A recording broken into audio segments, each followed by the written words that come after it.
Hello and welcome to another episode of Tennessee Fan Talk, brought to you by SEC Fan Talk. It's your source for Vols football this season.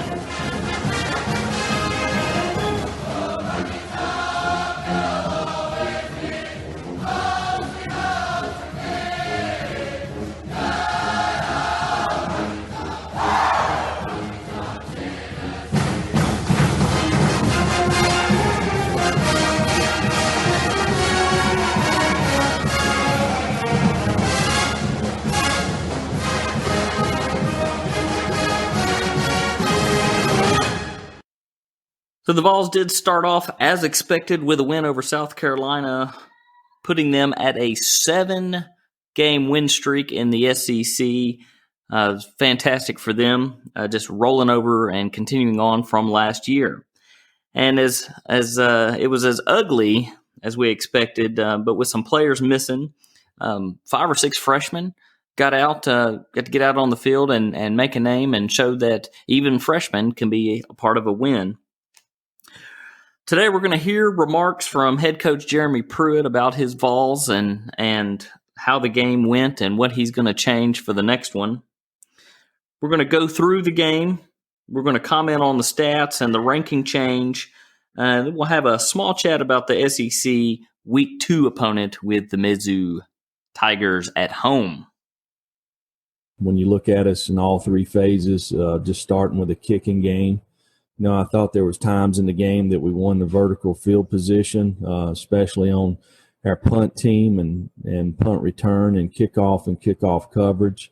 But we had a bad snap on punt, and we missed a field goal that probably, if we'd kicked it straight, should have been blocked. So things that we can't have happen. We're fortunate that we didn't get one blocked in the game, and something that we've really got to address and improve on moving forward. Offensively, I felt like we were a little bit hot and cold. We're very poor on third down, something that's got to be addressed. We've got to be able to finish blockers. Got to understand the down and distances as a running back. A couple of times I felt like we ran sideways at running back instead of hitting the ball up in there and taking what we got, possibly, being in third and short. Instead, it's third and 2 or 3, which is a big difference when it comes to third down or the possibility of making it 4-down territory. But we did create explosive plays on offense. There's times that we moved the ball at will, but we've got to create some consistency there. The number one thing, we didn't turn the football over offensively, which in my opinion is why we won the football game. Defensively, again, kind of the same thing. There's a couple of times we felt like we should have got off the field on third down. Several times, we were a little bit out of place. And we've got to be able to make the other team beat us, and something that we've got to improve on this week. If you look at Missouri, just watching the game they played against Alabama, they won the second half. I know the game didn't start off the way they wanted to, but if you watch how they played extremely hard. They were aggressive. They created problems in all 3 phases. So it'll be a tremendous challenge for us as we move forward. So a very extremely exciting opening. So glad to have Vols football back. It was nice to see the white with orange running out onto the field and claiming a victory, most importantly. Like we said, it wasn't the most perfect game. It wasn't a beautiful win, come down to the wire. But hey, it's South Carolina, and that's just how it goes with them. For some reason, other than last year with the 41-21, it's decided, by a single event or a single score that separates the game. And this one was no exception to that. We'll run through a little bit of the plays here. Not that there was that many to talk about, but South Carolina coming straight out of the gate scoring very, very fast with their new running back, who really just took advantage of the balls on the outside. That is something that Pruitt and company is definitely going to have to work on, protecting that outside coverage from extremely fast running backs. Tennessee's first play, they run for 7 yards. Ty Chandler looked great, and then nothing, and then nothing.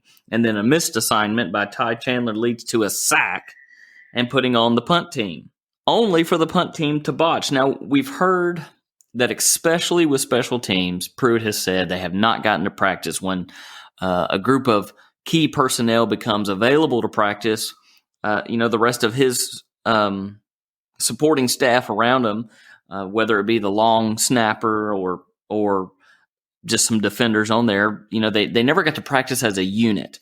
And that definitely led to the botched long snap with a penalty, might I add, because of the throw to the ineligible receiver. This gives South Carolina great field position. Luckily, the Tennessee defense pushes them back and holds South Carolina. Vols' next possession, we get to see the transfer Jones Jr. With his first reception, and Brandon Johnson with that fantastic sideline catch. That thing will be on Hot Play Repeat and on social media for a while. It was fantastic for him coming down with that ball. Had a little in trouble little flicker from Jared Garantano to Eric Gray for a run down to the 1, topped off with the JG dive over the middle into the end zone. One of the things that's out right now by Vols fans out on Twitter and other forms of social media is the mouthing off from the South Carolina player to him. What did he say? You just have to check it out. Follow us at SEC Fan Talk. We have retweeted it, and let's figure out what he's saying. So other than the special teams foul up and some really bad overthrows by JG, the first quarter was, it was a good start. We won't call it successful. It was a good start. And speaking of a good start, what about Mr. Henry To'o, the pick 6 to start the second quarter for the Vols? This happens after a couple of key defensive plays, putting South Carolina to 3rd and 16, allowing him to go over, in a very troubled situation for South Carolina. You got a quarterback that's transferred in there that's not from the SEC, and he's learning really fast. It's not a stand back there and throw it, a high-scoring game in the SEC. You've got someone on your tail instantly every play. Henry To'o reminds him of that, takes it back for his first pick 6. The second quarter really goes mostly to the Tennessee defense. Had a lot of sacks, but Garantano, way too many bad passes. Way too many passes behind his receivers. He's got a bullet. He does. He's just got to get better placement when he has to throw that hard.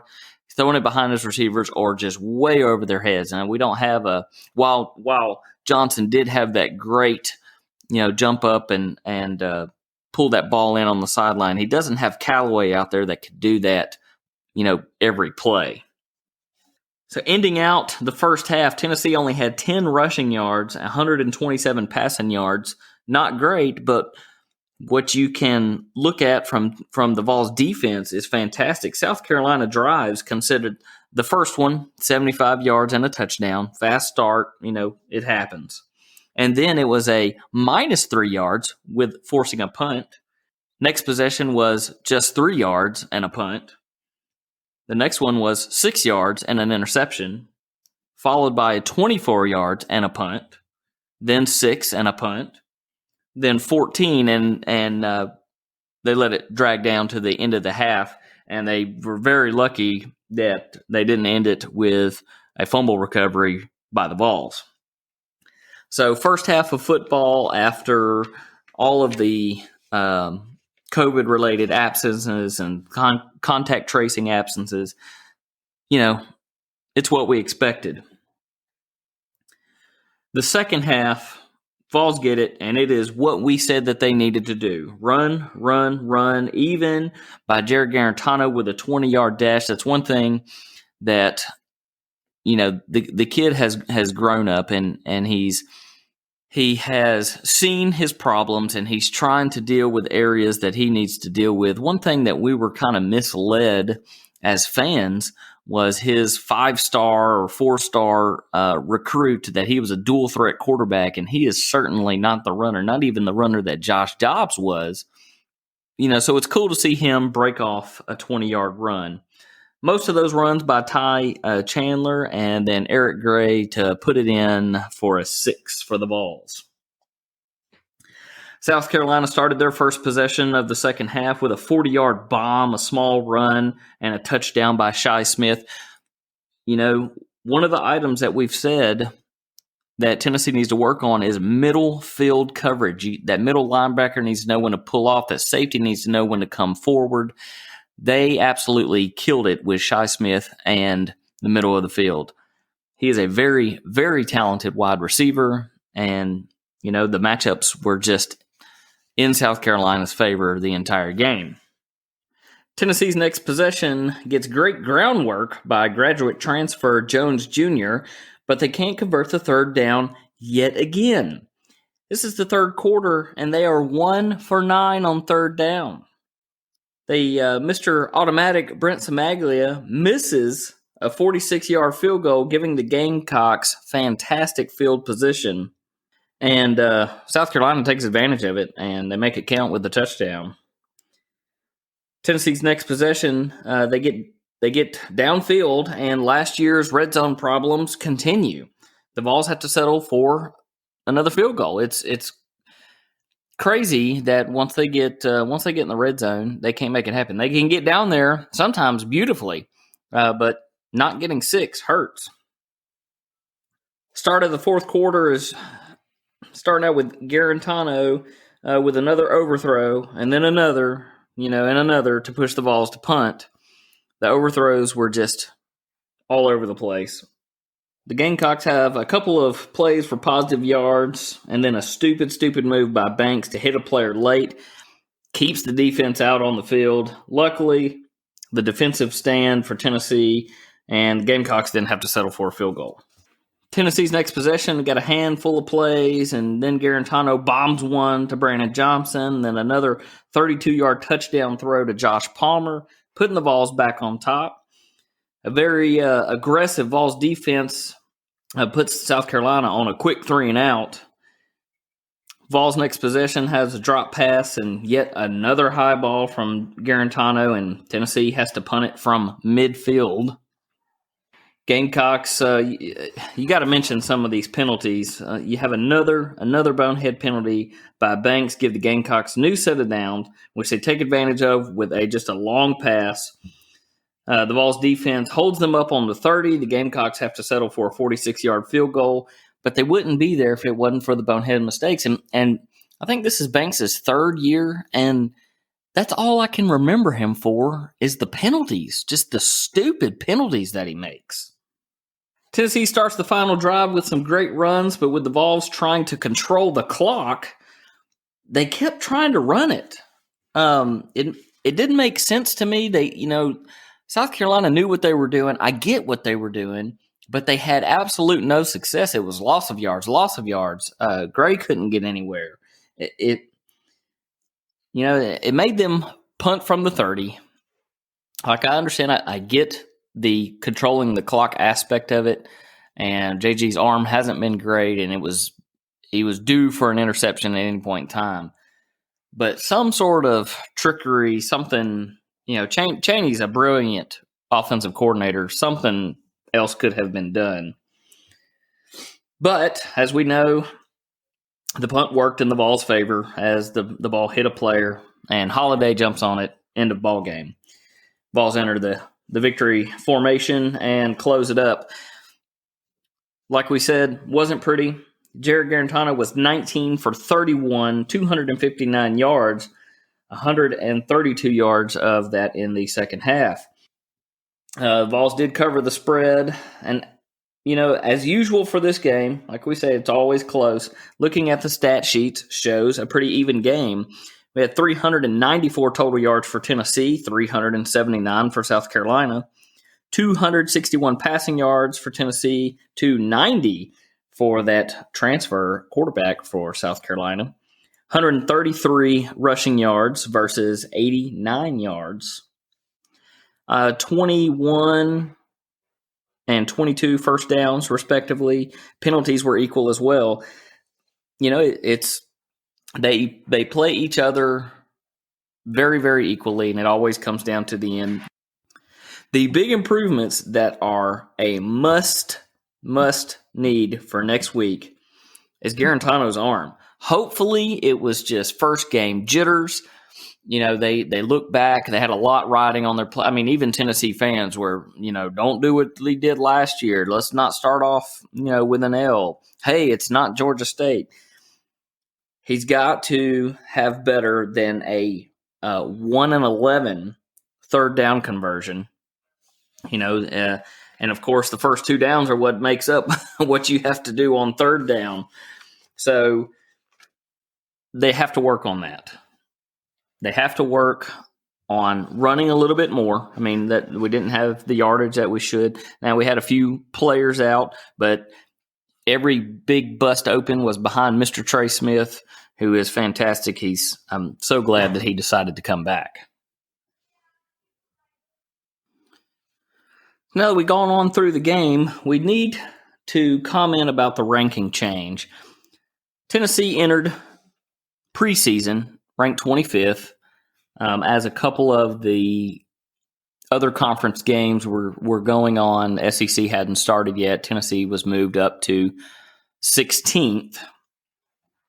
Maybe that was just a little bit generous, being at 16, but they played a great second half of football last year and a great bowl game, and it's not to be overlooked. They walked out of this one with a W, and Tennessee drops to 21. I don't understand it. It puzzles me. Somehow Georgia goes in playing the first half of football worse than any high school team I've ever seen. Granted, they turn around and take the win, but for them to stay at 4 and Tennessee drop. Although I don't like where the Vols sit in the rankings, it is very nice to see 3 SEC teams in the top 4. Like we said this year on SEC Fan Talk, we've stated numerous times that this year is the year for the college football playoff to be loaded up with 3 SEC teams or more. We'd take all 4 of them if we want to. Seeing those 3 in the top 4 is very exciting, even though maybe a little early to celebrate. So after looking back at this past Saturday and seeing what Tennessee had to fight and struggle through to catch the win, they get to have their home opener against Mizzou Tigers. Missouri has not had a lot of success at Neyland Stadium, and it will be hopefully a very exciting home opener. Tennessee is predicted to win the game. Where Missouri is going to give them trouble is the quarterback that stepped in, Sean Robinson, that stepped in last week, hit 19 for 25 passes, 185 yards. Now, you're going up against Alabama's 3rd and 4th string, more than likely at this point. Of course, there's some names out there, but they're rotating in some players, getting them some time in the second half of the football game. Mizzou's defense did pretty good, allowing just 3.1 yards per carry for anyone that had the ball other than Najee Harris last week. If Eric Gray and Ty Chandler can get on a roll, get behind Trey Smith and get going, it's we'll see if that line can stop them. One of the big victories that Tennessee had this week that they have to move forward into next week is not turning the ball over. They had one small fumble recovered, Tennessee did, against South Carolina. They cannot turn over the football. Right now, they say that the prediction line is Tennessee 27, Missouri 20. I'm sure Tennessee has spent a lot of time in the film room earlier this week and now entering the practice field and trying to make up for what mistakes they had made out there. Hopefully, they're able to do that as a complete group. Hopefully, they don't have anyone that is newly quarantined due to the contact tracing, and they get to put together a very good game plan to put on a show and gain their rankings back and climb up in the East. Florida's going to be rough. Florida's going to be very rough. Hopefully, anytime the schedule changes like it does and Florida being at the end, we can only hope that we can continue our historical data of getting stronger as the year goes on, especially last year under Pruitt, and we give the Gators a run for the East. That's all we have this week for Tennessee Fan Talk. Look forward to putting out next week's episode with the Vols 2-0.